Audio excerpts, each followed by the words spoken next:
It's the Fox 5 News Block. His mom made some statements about not wanting to be here anymore. New today, we continue to learn more about the Midtown shooter's past run-ins with the law. And we're following breaking news from Fort Stewart in Georgia, where 5 soldiers have been wounded. Good afternoon. Thanks for being with us. I'm Steve Lacey. Welcome to the News Block. This all unfolding earlier this morning, leading to the base being temporarily placed on lockdown. Let's get right to Linda Schmidt in the newsroom with the latest. Linda. Yeah, hi there, Steve. Well, it all happened about 11 o'clock this morning. The Army base immediately went into lockdown, and that lasted about an hour. So did 3 public schools just outside the base out of an abundance of caution. Now, we are waiting for a news conference to begin at about 3:30, so a half hour from now. But here is what we know so far. The shooter opened fire, hitting 5 soldiers at Fort Stewart in Georgia. Now, that base is about 40 miles from Savannah, and it is the largest Army base east of the Mississippi River. Fox News is now reporting the shooter is a sergeant in the U.S. Army.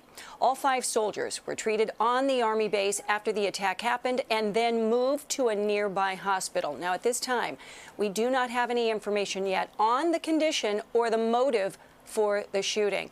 Also, President Trump has been briefed about this attack. And once again, a press conference is set for 3:30 this afternoon, 30 minutes from now. And of course, I will have much more for you on this developing story coming up on the 5 o'clock news. For now, Steve, back upstairs to you. All right. Thanks, Linda. Let's take a live look outside. We've been dealing with some air quality issues, of course, of late. Much cooler today, more comfortable as well. Liv Johnson joins us now with a look at the forecast. 76, nice out right now, Liv. Yeah, very nice and comfortable, not too humid, but as you said, we are still dealing with some air quality issues. Not so much in New York City, Long Island, New Jersey. The air quality alert has been expired for those areas. Same thing for Connecticut, but it's still lingering up in the Hudson Valley, the Poconos, the Catskills, still having some tough air quality issues today. So we are a little bit cooler than we were this time yesterday. We're facing cooler temperatures for the next couple of days, but it's still nice out there. 76 degrees in New York City, 79 out on Long Island, 74 down the shore in New Jersey. A little warmer for Hartford and Poughkeepsie, both 78 degrees, but all below average and quite nice. We still have that easterly wind, which is helping move that smoke out, and wind speeds between about 5 to 15 miles per hour. So a pretty typical day. We're going to stick with mostly cloudy conditions through your Wednesday. There's a very slight chance that we could see a passing shower, really just a sprinkle sometime this afternoon, probably between about now to 6 p.m. But again, it's just a pretty small chance. I think most of us will be dry for our Wednesday. Then those clouds clear up for Thursday and Friday. It's looking like a mainly nice end of the week and really a great weekend with temperatures in the mid to upper 80s. Steve? Very well. All right. Thanks, Liv. Developing news right now. We're learning new details about the gunman in the deadly Midtown mass shooting. Las Vegas police releasing new body cam videos that show multiple interactions with the shooter, Shane Tamura. One shows Las Vegas police in his home in August of last year. His mother called for help because she considered him a threat to himself and potentially others. Another video showed Tamura back in 2023 after he won thousands at a casino, but refused to show identification. What am I being detained for? Suspicion of trespassing at this point. What does that mean? Here's the thing. At this point. Can you call your sergeant? He's here. Where is he? He's right here. What is your last Are you name? the sergeant, sir? What is your last name? Hold on. Are you the sergeant? No, you don't get to hold on. What is your last name? I can't ask who's the sergeant. He's a sergeant. He's already told you that. What is your last name? Hold on, sir. No, you don't say hold on, sir. Yeah, you have a driver's license? Vegas police in the past have been so worried about Tamura's mental state that at one point they had him committed to a mental health facility. Authorities say he entered a Park Avenue building last month and started firing, killing 4 people, including an NYPD detective. In a suicide note left behind in his car, Tamura claimed he had suffered from CTE. Also developing now, animal rights advocates along with local leaders holding a rally after a carriage horse died on the streets of Hell's Kitchen Tuesday afternoon. That emergency rally held in response to the sudden death of Lady, the horse who collapsed and died yesterday. We do have to warn you, the video is disturbing. The horse was 15 years old, and its exact cause of death has yet to be determined. Demonstrators say they want the horse carriage industry in the city shut down. There is currently a bill up for debate in the city council that would phase out and ban horse-drawn carriages. It's named Rider's Law after a carriage horse that collapsed and died in 2022. What kind of owners can't tell when a horse is even dead? Really? They couldn't tell Lady was dead. You believe they're trying to give, you saw the guy in there, he's trying to give the horse water when the horse is dead. How stupid is that? This is how much they care about animals or horses. They don't. They don't care about horses, or they wouldn't work them to death. They work the horses to death, and it's sickening. Lady was on her way home from work when she died. Representatives for the carriage drivers tell Fox 5 the horse recently passed its annual vet check, and that Lady and all the horses are well cared for and operate under strict guidelines to keep them safe. Tragedy in the Bronx, a teen stabbed to death in a playground. It happened around 7:30 last night in the Norwood section. Police say 14-year-old Angel Mendoza was stabbed several times, and a 17-year-old was also stabbed in his shoulder and stomach. That boy's in stable condition. It's unclear at this point if the teens were fighting each other or if anyone else was involved in the attack. A third person's died from Legionnaire's disease in Harlem. It comes after nearly 70 people have been diagnosed in the neighborhood since late last month. The city health department says its investigation is continuing in 5 central Harlem zip codes. They say the potentially deadly bacteria originates in water cooling towers, and people become infected when they inhale the water vapor droplets that carry the disease. If you've been in central Harlem and experienced flu-like symptoms, you are asked to see a doctor immediately. U.S. Special Envoy Steve Witkoff met with Russian President Vladimir Putin in Moscow today to discuss a possible peace deal with Ukraine. President Trump today described the talks as incredibly productive and said there would be additional negotiations in the coming weeks. President Trump's deadline for a Russia-Ukraine peace deal is Friday. Stocks up across the board today, building on momentum from yesterday. Joining me to talk about current market sentiment is Eric Ditton, President and Managing Director at the Wealth Alliance, which has offices on Long Island and in Florida. Eric, thanks for being with us.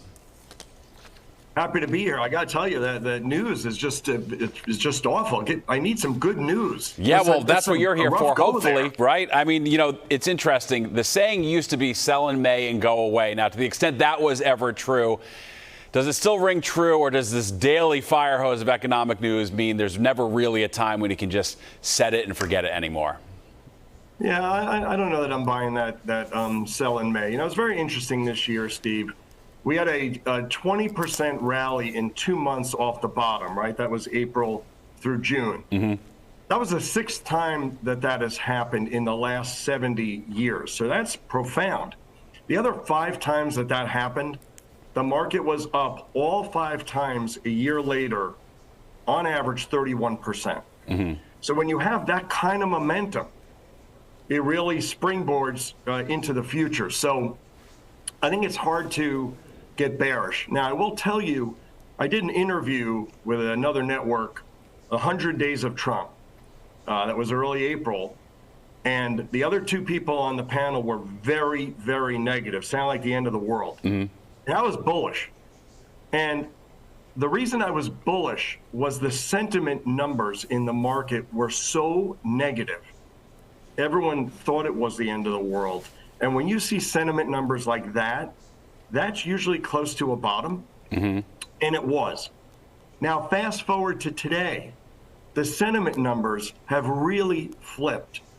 The Barclays Euphoria Index is near a high. Mm-hmm. What does that index look at? Things like meme stocks are rallying again. SPAC IPOs are back. The ARK Innovation Fund in the midst of one of its biggest rallies ever. Bitcoin back at a new high. So when I'm seeing that kind of extreme positive sentiment, I pause and I pull back. I'm not saying sell out of the market, but if you have money to put to work, you might just want to kind of wait and maybe look for a better entry point short term. But I remain bullish looking out the next year for sure. Yeah, no, it's an interesting point. Certainly, we've been all over the map in the past few months. You know, you talk about the market sentiment overall. There was obviously a lot of concern just last Friday over the president firing the head of the Bureau of Labor Statistics after that bad jobs report. Do you feel those numbers signal trouble ahead, or are you expecting a strong rebound in the months ahead? I guess we sort of know your answer, but walk us through your thinking on that. Yeah, I mean, let's be clear, first of all. There was a revision from May and June of 258,000 jobs. That's the biggest error, by the way, in 50 years. So when you make that kind of error, I honestly don't blame Trump. I mean, you've got to make a change. That's just way off. But let's remember that a lot of those jobs were state and local government jobs, which we expected, right? I mean, you know that is we're going through a purge there. Also, immigration numbers are way down, right? And we obviously know what's going on there. So new jobs should come down. Maybe where the normal new job number was 150,000, maybe the new job number of the new normal, maybe it's 70,000. Definitely we're seeing it is a slowdown. And I think that is going to lead to the first Fed cut in a while. I think we're going to see a Fed cut in September. And by the way, that's good news for the markets as well. All right, we'll leave it there. Eric Ditton, we appreciate your perspective as always, President and Managing Director at the Wealth Alliance. Thanks so much for being with us. We appreciate it. Thank you. All right, let's go to Live Now for a look at the forecast. Much more comfortable today, noticeable here in the city. And you mentioned, at least in the city, those air alerts have been lifted. Yes, the city, Long Island, and New Jersey all in the clear, even Connecticut as well. Really, the rest of the day looks kind of how it's been looking. Mostly cloudy, mainly cool conditions. Temperatures kind of stick in the 70s. We do have that chance of a passing shower, but it is a pretty small chance. Those clouds will stick around until late tomorrow morning. So when you wake up, head out the door around 7 a.m., we're still looking at upper 60s, low 70s temperature-wise. And again, those clouds will be there. But then they break apart, and we have mainly sunny conditions for the next couple of days. Temperatures stay very around the same range. So low 80s, upper 70s, pretty cool and comfortable. Dew point temperatures won't be too bad. We warm up a little bit for Saturday, 85 degrees and sunny. Then we warm up a lot for Sunday and the start of next week. 89 for Sunday, plenty of sunshine. And then we start off next week in the 90s and quite humid. So back to really intense summer heat by next week. It's August. No big deal. All right, we like it. Thanks, Liv. Well, heartwarming moments in Brooklyn earlier today. The state's Environmental Conservation Department released an endangered Kemp's Ridley sea turtle back into the ocean. The turtle, whose name is Elton, by the way, was recovered on a Massachusetts beach last year. It was suffering from hypothermia. Now, despite being cold-blooded, turtles can suffer from hypothermia if they fail to migrate south before the waters in the north get too cold. A nice moment there. Wishing the best of that turtle. And that's your news block for now. I'm Steve Lacey. Thanks for joining us. Tune into the 5 o'clock news on Fox 5 and right here on Fox Local for all the day's news as it develops. We'll see you back here tomorrow at 3.